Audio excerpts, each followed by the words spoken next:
ಇದೆ, ಏನು ಹೇಳಿದ್ರು ಸರ್ ನಿಮ್ಮದು? ಏನಿಲ್ಲ ಸರ್, ಭೇಟಿಯಾಗಿದ್ವಿ, ಆರೋಗ್ಯವಾಗಿದ್ದಾರೆ. ನಾವು ಯಾವುದೇ ಕಾರಣಕ್ಕೂ ಏನೂ ತಪ್ಪು ಮಾಡಿಲ್ಲ. ನಾನು ನಿರಪರಾಧಿಗೆ ತಂದಿಲ್ಲಿ ಶಿಕ್ಷೆ ಆಯಿತು ಅಂತ ಒಂದು ಫೀಲಿಂಗ್ಸಲ್ಲಿದ್ದಾರೆ. ಬರ್ತಾರೆ ಸರ್, ನೆಕ್ಸ್ಟ್ ಬೇಲಾಗಿದೆ, ಬರ್ತಾರೆ. ಏನು ಹೇಳಿದ್ರು ಸರ್? ಬೇಲ್ ಸಿಕ್ತಿದೆ ಅಂತ ಗೊತ್ತಾದಾಗ ಏನು ಹೇಳಿದ್ರು ನೀವು? ಅದಕ್ಕೆ ಅಟ್ಲೀಸ್ಟ್ ಬೇರೆ ವಿಚಾರ ಎಲ್ಲ ಧೈರ್ಯವಾಗಿದ್ದಾರೆ.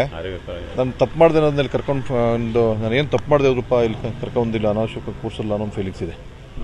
ದೇವೇಗೌಡರ ಜೊತೆಗೆ ಸರ್ ಕಣ್ಣೀರು ಹಾಕೊಂಡಿರುತ್ತೆ, ಕೆಲವೊಂದು ವಿಚಾರ ಎಲ್ಲ ಮಾತಾಡ್ಕೊಂಡು ಆ ಥರದ್ದೇನಾದ್ರೂ ನೋವಿನ ಸಂಗತಿಗಳನ್ನ ಮಾತ್ರ ಹಂಚ್ಕೊಂಡ್ರ ಏನು? ಬಟ್ ಅದನ್ನ ನನ್ನ ಮೇಲೆ ಶೇರ್ ಮಾಡ್ಕೊಳ್ಳಿಲ್ಲ. ಬಟ್ ಆ ಫೀಲಿಂಗ್ಸ್ ಇದೆ, ತಾವು ಹೇಳ್ದಂಗೆ ಆ ಫೀಲಿಂಗ್ಸ್ ಇದೆ.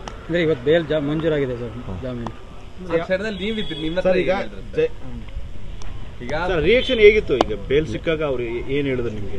ಏನಿಲ್ಲ ಅದು ಅಟ್ಲೀಸ್ಟ್ ಅದನ್ನೇ ಹೇಳಿದ್ವಲ್ಲ, ನಾನು ತಪ್ಪು ಮಾಡಿದೆ, ಅವರು ಇಲ್ಲಿ ಕರ್ಕೊಂಡು ಬಂದು ಕೂರ್ಸ್ಕೊಂಡಿದ್ದಾರೆ, ಬೇಲ್ ಸಿಕ್ಕಿದೆ, ಬರ್ತೀನಿ ಬಿಡಪ್ಪ, ಏನು ತಪ್ಪಿಲ್ಲ, ಎಲ್ಲ ಖುಷಿಯಾಗಿರಪ್ಪ, ಏನು ಏನೋ ಆಗುತ್ತಾ, ಒಳ್ಳೇದಾಯ್ತು, ಧೈರ್ಯವಾಗಿದ್ದಾರೆ, ಒಳ್ಳೇದಾಯ್ತು ನಡೀರಪ್ಪ ಅಂತ ಹೇಳಿ. ಕಾರ್ಯಕರ್ತರಿಗೆಲ್ಲ ಏನಾದ್ರು ಹೇಳಿ ಅಂತ ಹೇಳಿದ್ರ? ಅದೇ ಮಾಮೂಲಿ, ಅದು ಪರೋಕ್ಷವಾಗಿ ಅದು ಅವ್ರ ಭಾವನೆಗಳು ವ್ಯಕ್ತ ಆಯಿತು, ಏನಾಗ್ಲಪ್ಪ ಮುಂದಕ್ಕೆ ಸರಿಯಾಗಿ ನಡೀರಪ್ಪ. ಆರೋಗ್ಯ ಸ್ಥಿತಿ ಎಲ್ಲ ಆರೋಗ್ಯ ಸ್ಥಿತಿ ಚೆನ್ನಾಗಿದೆ. ಇದು ಯಾವುದು ಉದ್ದೇಶಪೂರ್ವಕ ಸಿಲ್ಕ್ಸಿರೋ ವಿಚಾರ ತಮ್ಗೆ ಗೊತ್ತಾಗುತ್ತಲ್ಲ ತಮ್ಗೂ.